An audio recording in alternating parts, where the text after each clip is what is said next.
Alright, so we're here at OEMDirtBikeParts.com. I'm going to show some people how to buy a used dirt bike. I mean, it's just a really common question that we get.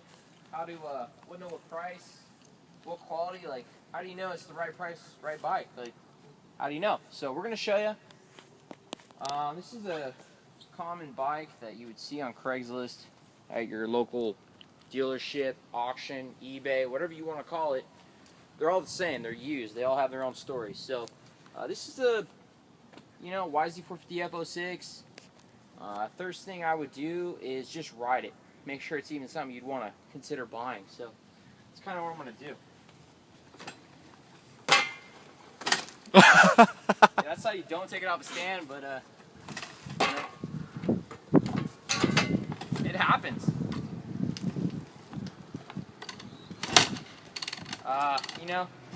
Most bikes don't start first kick. This is a normal used bike, so probably needs a carb clean.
Alright, so the bike went through all the gears. That's the most important, obviously. As you can tell, it had some really hard time starting. It's not actually the best though, because it started right up. So that's not the problem. The problem is just it's been sitting for 2 years. This guy brought it here to our shop, wanted to sell it. You just need to get rid of it. So just a common bike we get in here. Like I said, it needs some work. So we're going to go over what I would look for as, buying this bike. So give me a second here. See if I can't put it on the stand better than I took it off, so. Okay. So I ran good through all the gears, everything's fine. Definitely needs a carb clean, that's why I was popping so much. It's like 50 bucks, not a big deal. There's a few things here that I would check through just to make sure that it's not going to be more money than it's worth to, actually buy. So. First thing's wheels. It's the most common thing that needs work. So this one's a little bent. You can just tell it kind of wobbles side to side. It's got a little hop in it. It's rideable, but you also want to check for cracks. There's actual cracks in the rim. You can just count that as a $200-300 fix right there. And that's front and rear. Like, each one's going to be $200 to $300. So I checked both, front and rear, same shit. This rear's fine. Sprockets, chain of sprockets, I mean, that's a cheap fix. It's a pretty common thing you're going to expect when you buy a used dirt bike. You have to put those on. Just shaking the bike, just as you can tell. Look at that. Hear that noise? There's something up with it. This whole mount is cracked right here, so there is no exhaust mount.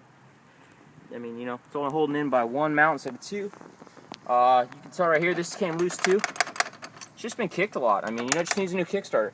One more thing I'd like to check out is the radiator. You want to make sure they're nice and straight. If they're not straight, it's not going to cool the bike properly, and you're just going to make your engine work a little harder. It means it ain't going to last as long. Another important little thing that, it's really common on a bike is the fork seals right here. Everybody knows that. Just make sure those are nice and clean and you just see the chrome. If you see any oil on there, you're going to have to replace the seals. That's about $200, $300 depending on where you go. Same with the shock seal. It's the same exact thing. Works the same purpose. If you see any oil on that rear shock seal, if you see any little pits, it's going to cost you money. Bearings on the bike, you just kind of shake the bike like I did, but with the wheels. And if you hear any kind of clicking or moving, then the rear's good. It's actually pretty solid. So you can tell the bike hasn't been jumped that hard. Let's check out the front. Oh, we got a little wobble here. So that means either someone didn't, actually lube their axle, or, they jumped it pretty hard. So this one's pretty loose. So it's only 30 bucks to fix, but it lets you know what the kind of hours were there on the bike. That's pretty much, everything that I would check out real quick. Oh yeah, one more thing is the subframe. It's kind of an expensive part of the bike. You can kind of tell if they've crashed it a lot just by checking that out. Just kind of look at it from the seat back and line it up with the rear tire. So if the rear tire lines up with the rear subframe and fender, then you can tell it's pretty straight and the bike hasn't been looped over or crashed by a bunch of people. That's kind of important. Like I said, this isn't everything you need to know, but this is just a quick over of how to buy a used dirt bike on the spot. One more thing I would check for sure is the VIN number. Make sure the VIN number matches the title. And if it doesn't have a title, well, that's a different story. Like I said, I'm here with OEMDirtBikeParts.com. They do sell parts. You need forks, you need wheels, you need engines, you need frames. They got it all. That's not a problem. But make sure you factor that into the price that you're paying. And that's what comes up next, is what you should really pay for a bike after knowing the condition. So we'll get into that next time. And this is just a kind of once over on how to check out a bike, make sure you're not paying too much.